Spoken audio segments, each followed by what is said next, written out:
He's preparing to live stream the meeting.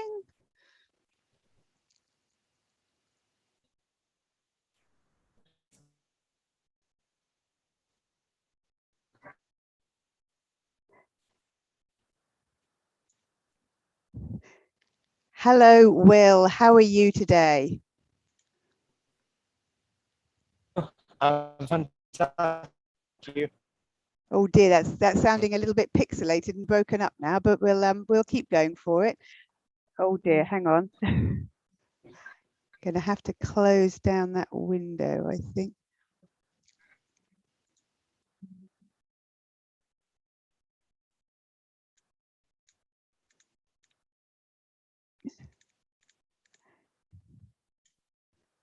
Right, I'm getting a bit of an echo here. I don't know whether you are, Will. Oh, I think I've lost Will altogether now. Let's see if he comes back in. Sorry, everyone. Everybody. Oh, God.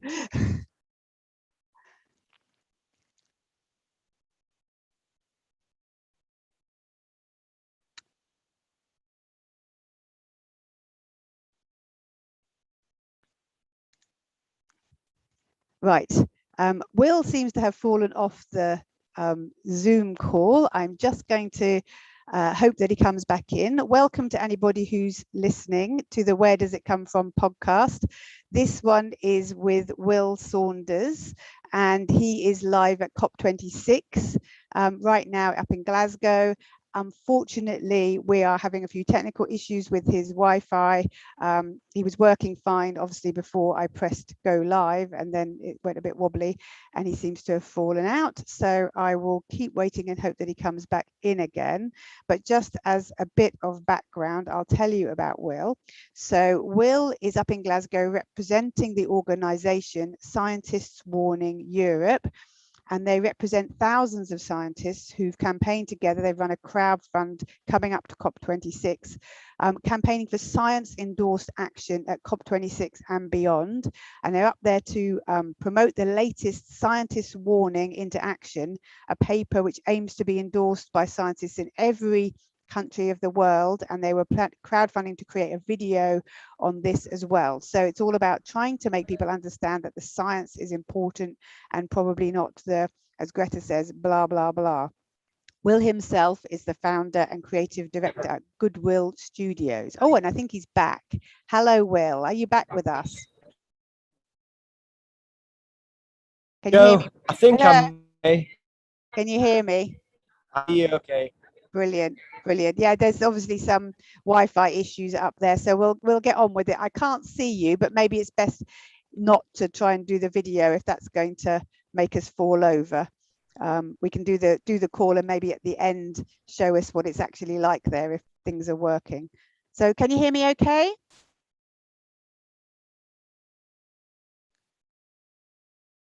Will, can you hear me? I don't think so. It says he's on the call at the moment. Can you hear me, Will?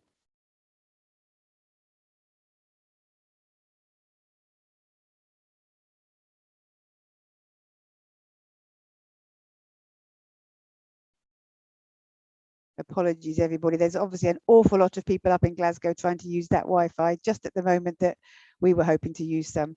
Will was saying earlier it's been really good so far, the Wi-Fi. Oh, he's there. Hi, Will. How are you? Can you hear me? Again. Hey, you're back again. How's this sounding? Is this better? That's sounding fabulous. That's sounding fabulous. Great.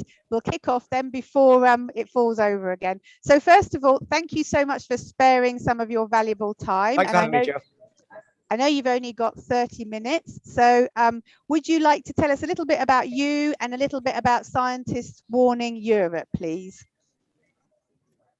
Awesome. Thanks, Jo. So yes, I did catch part of your intro earlier just before I dropped out, so I hope I won't repeat myself, but I'm Will. I'm the founder and creative director of Goodwill Studios. We're a creative design and branding agency that work with social enterprises, ethical businesses. But today, and at COP, I'm here on behalf of Scientists Warning Europe, which is a charity that I'm involved in. And we represent the voice of tens of thousands of scientists all around the world.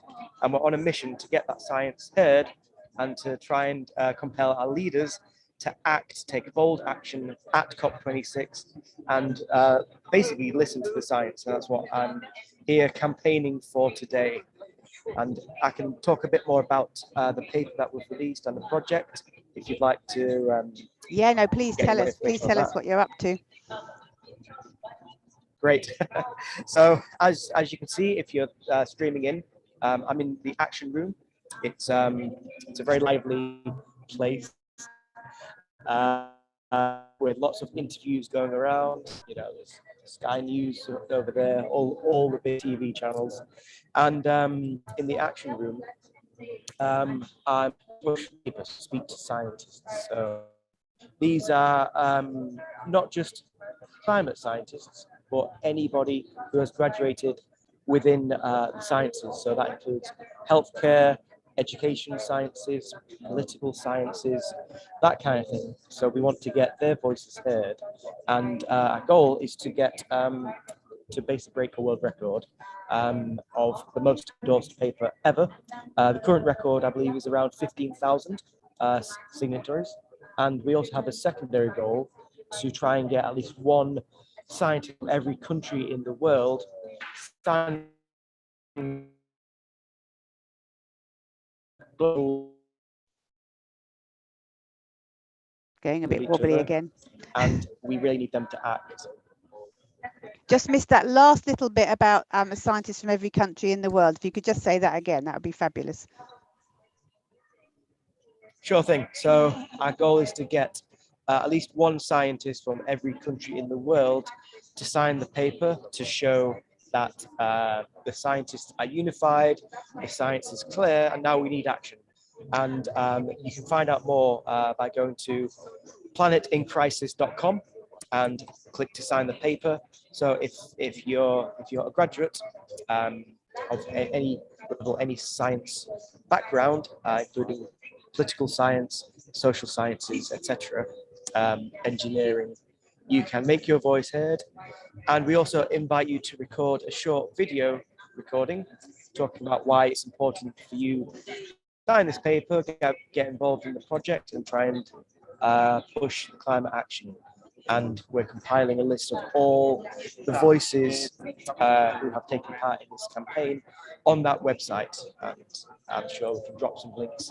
Yeah, brilliant. I'll put the link at the bottom of the podcast when we release it as a recording a bit later on, and also under the YouTube. Amazing. Okay, I'm just conscious of time, so tell us what it's like up there at COP26. What's the feeling on the ground? Give us the lowdown.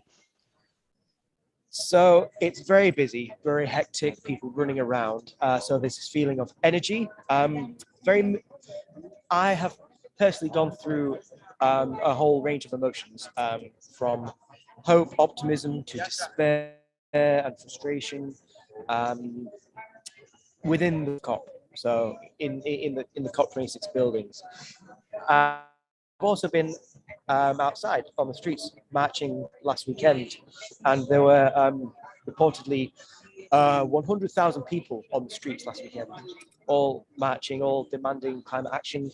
And I was really pleased to be part of that, because within the walls of COP, especially within the meetings, it feels quite subdued, you know, a lot of talking, calm voices, apart from our talks. When we have a press conference, we kind of stand up and chat a bit more. In general, it's quite subdued. Yet outside, it was such a different atmosphere. There's people like singing and dancing and music and like drums, trumpets, people from all backgrounds. Fantastic to see a huge amount of Indigenous people on the streets, which was incredible, because they are often excluded from these important conversations. So it was great to see people of all ages, all backgrounds, taking to the streets. Again, a unified voice, trying to get through to the school leaders to take the bigger action, bolder action that we need to see. It's interesting you say it's subdued inside, isn't it? But really quite lively and energetic outside, and then all those diverse voices outside and maybe not so much inside. Because as someone who hasn't been at the conference, but I've been following it obviously as much as I can, which is most of the time, the feeling has been that the youth in particular are feeling very excluded, and that the indigenous people's representation has not been as much as it should be, and really that most of the people who seem to be doing the talking are delegations that maybe don't quite represent the people who are going to be impacted the most, but maybe do represent people who can make decisions. So it's a tough call, isn't it? Yes, yeah, you're right, Joe. It is a tough call because what we see in here is reflective of most, I suppose, large organizations. We do see a certain amount of certain demographic, mostly on the stages. However, there has been, efforts, I think, from COP and the organizations who are organizing it to try and address that balance. In fact, in one of the large expo rooms, there actually is a stall or a stand rather, which is the Indigenous Peoples Group. So they, it's a shame it's just one stall, but they have representation there. And yesterday, I believe, was Gender Day, the theme of COP, and heard from a few really inspiring female speakers, activists who are involved in trying to make change. So it isn't completely exclusionary, but there's still a lot of work to do. And I suppose, I myself represent a certain demographic. So, You're not stale though, are you? we You're need to just do male and pale. Right. Male and pale, not yet Not stale. stale. Although seeing some of the youth activists outside and some inside actually, the fact that I call them youth activists shows that I'm on the other side of that.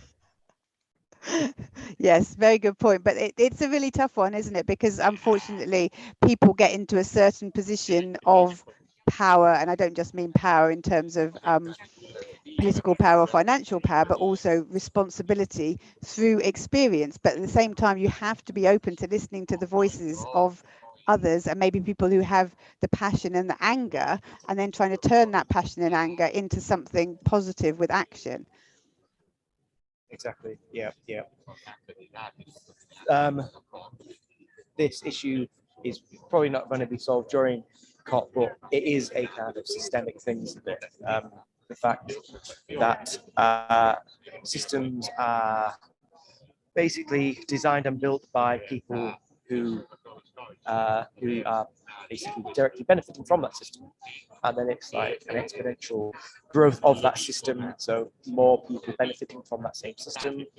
So those same people uphold that system, and that system then excludes those who are on the fringes and get pushed further apart. And that's how we see, the inequality.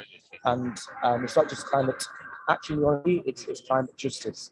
So those who are contributing least to, the climate crisis we're in, are the ones who are seeing the sharp end of the stick. They're seeing, the worst weather conditions right now.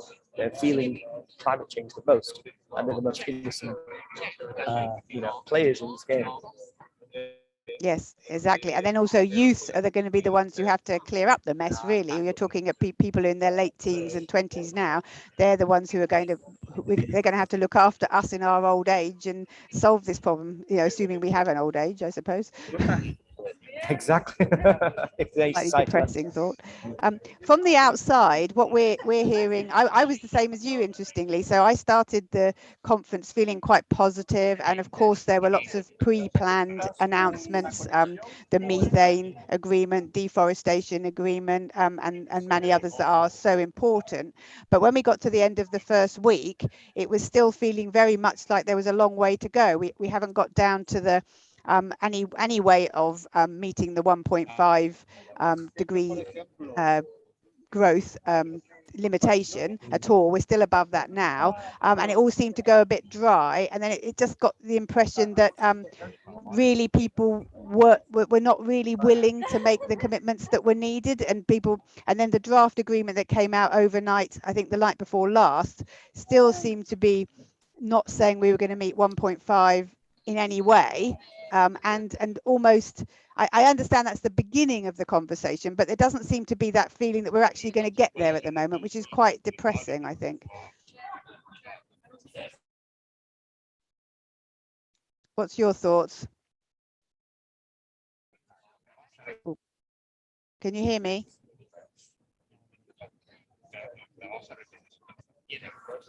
Can you hear me, Will?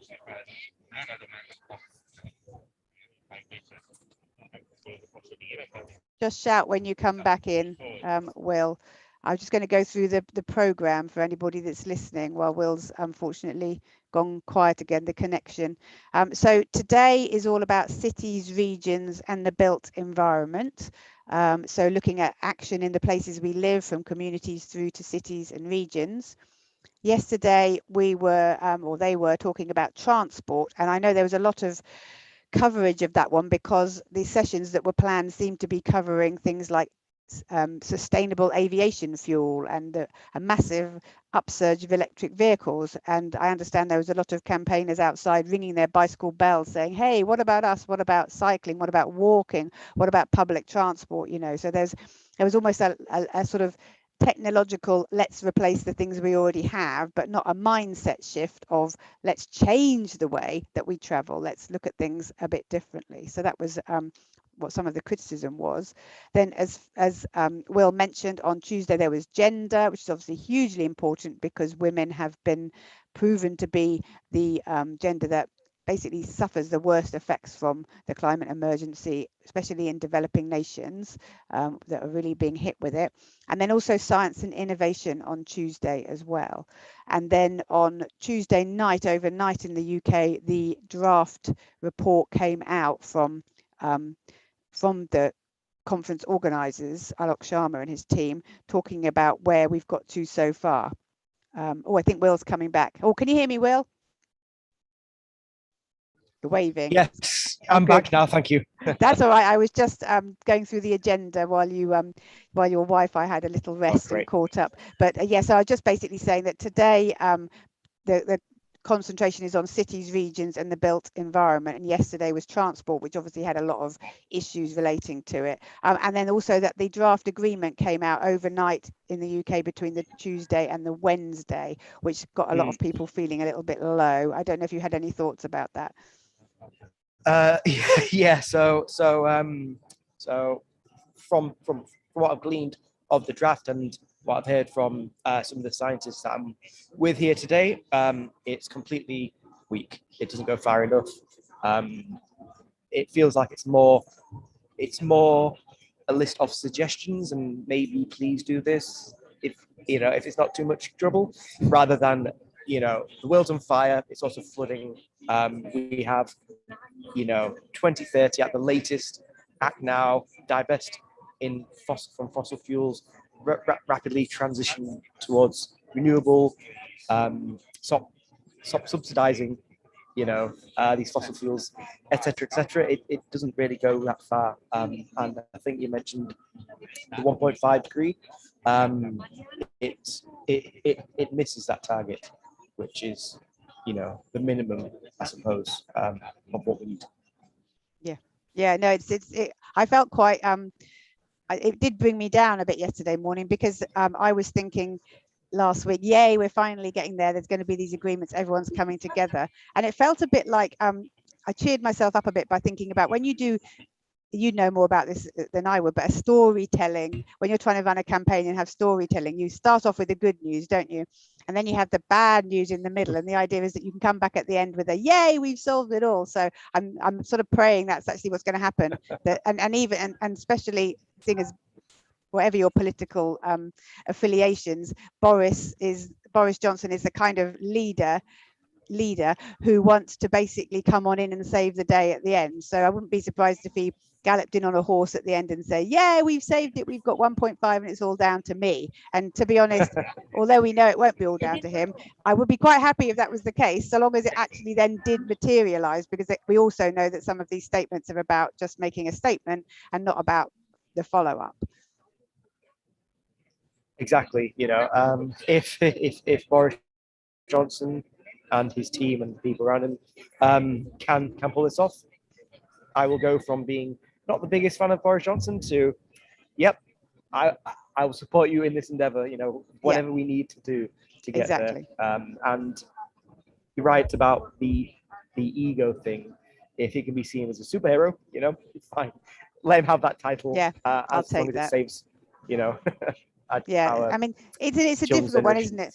Because it's about it. There is a huge amount of this which is about politics, which it's just frustrating, because it's a far more serious issue, but at the same time, like you say, that we have to focus on what the goals are. So with that in mind, do you want to tell us what you're up to tomorrow with the campaign? Yes. So part of our campaign has been to publish this paper, the scientists wanting into action paper, which has been written by 15 of the top climate scientists. It's being published and it's open for signatures now. We've just broke about 2,500, and it's increasing every day over the past few days, which is pretty good. And we're releasing a short film as well on Friday at the end of the week, which is effectively a culmination of the efforts, and it's based on the recommendations of the paper, and it's giving voice to the scientists and trying to speak to the leaders as well about driving action. And that's what we'll be announcing at our press conference tomorrow at, I believe, 3:30. And you can tune in live for that. We can drop a link. Oh yeah, please do. Yeah, no, that'd be great. Show notes. That'd be absolutely great. And just continuing to speak to people, meet people who can, drive action in their own organizations, gather more support from the scientists and those who have got those degrees in COP. So it's all about galvanizing support, showing that we are not alone, because it is a tough situation we find ourselves in. It is a slog, and I think the act of showing that there's this big support, showing that voices that can be heard, and I suppose it's really about solidarity, isn't it? We're all working for the same cause. We may have different ways of doing things, different backgrounds, but we're hopefully going in the same direction, and that direction will ultimately want to end in an agreement to keep 1.5 alive, as the slogan is, and avert climate catastrophe. No, definitely. And I think the other thing with science is, at the beginning of the COVID pandemic, there was this, we've had enough of scientists, we don't want science. But I think people are now recognizing, I'm talking to people, everybody in the world, or everyone at least in the UK, is recognizing that science is really key to solving some of these problems, and with the vaccines that they came up with really rapidly and managed to make a huge difference because of science. So the kind of pointing the finger at scientists and saying we don't need you stage, I hope, is now over, and hopefully people will respect scientists for what they know and what they can do to help us with this problem. But I do see one of the main issues is even reaching those people with the messages, because I've certainly spoken to people this week who don't really know what COP26 is, don't know what the problem is. They know that there's a climate issue, most people do, but they don't really, I suppose people feel powerless and they don't understand it. That's the issue, isn't it? Yeah. And it's scary. Exactly. It is. It's big. It's scary. It's confusing. It's quote somebody else's problem, and that's the thing with science. The science tells us the situation, the severity of the issue, and it tells us in some ways what to do. But really, there's a lot of things that we can do individually as well as the systemic changes. So when you think of science, you might think like new technologies and such, but sometimes we get people saying, we will invent some silver bullet that will extract all the carbon and methane down and do this, amazing thing, but we don't have that yet, or we don't have it to the scale that we need. So it's really about reducing the emissions, and there's a lot of lifestyle change that we can do, which knocks on into industry, like agriculture, for example.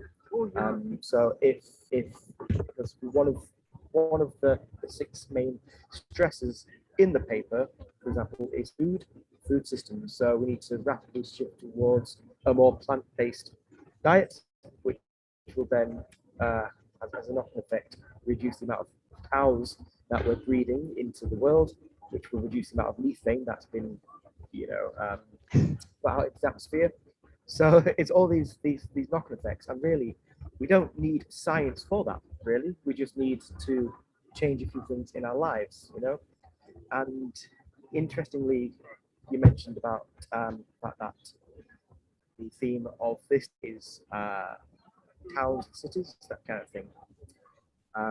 So what I'd like to see as well is a change in how we, I suppose, live, how we move around and get to work. And you mentioned obviously COVID and the lockdowns. We've learned that we don't need to travel every day in a car into an office. We can work more remotely. We can change the way we live, the way we work, the way we act, and all these, small things can make bigger action. But alongside that, we do need our leaders to, with the stroke of a pen, set us on, the right path. So it's a mixed bag, and yeah, the science is clear. We hope the leaders listen to it, but whilst we're pressuring them, there's a lot of things we can all do individually in our work, in our communities, in whatever organisation we're part of, which all lead towards hopefully solving big problems. Yeah, I mean, basically, we're all as individuals responsible. I think one thing people feel powerless. I know I feel powerless because you think you can't change anything, but actually we do have a lot of power. We have the power of our own choices, so we can choose not to participate in things. We can choose not to buy things. I mean, we still have a huge amount of our economic system is pushing us always into buying and spending and traveling and all of those kind of things, because people are out to make money, which is the way that our economic system currently is. That will probably need changing at some point, but that's a whole other podcast.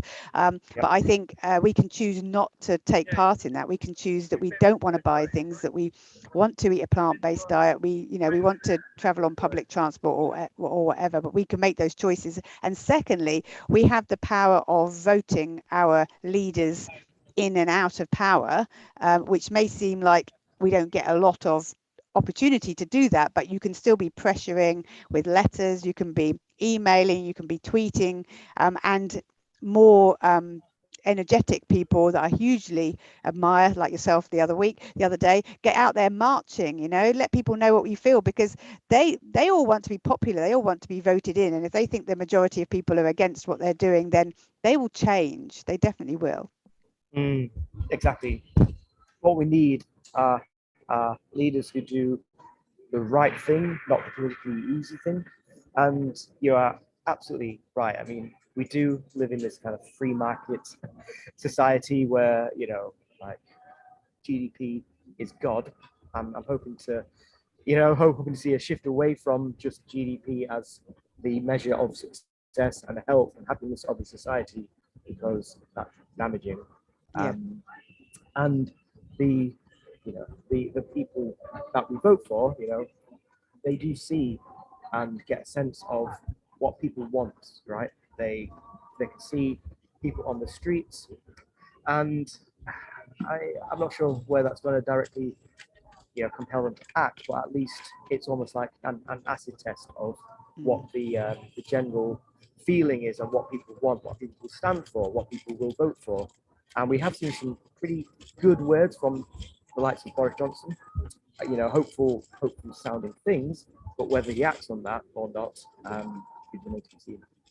Yeah, and I think that's what our job will be after COP26, won't it? It will be what's happening now. How are you going to meet this? What target? It's going to be a long haul to try and hold them to account for the things that they've promised. I mean, first of all, we need them to promise the stuff, and then we need to hold them account and make them deliver on those promises. And business too. I mean, it's going to be a big pressure on business to deliver.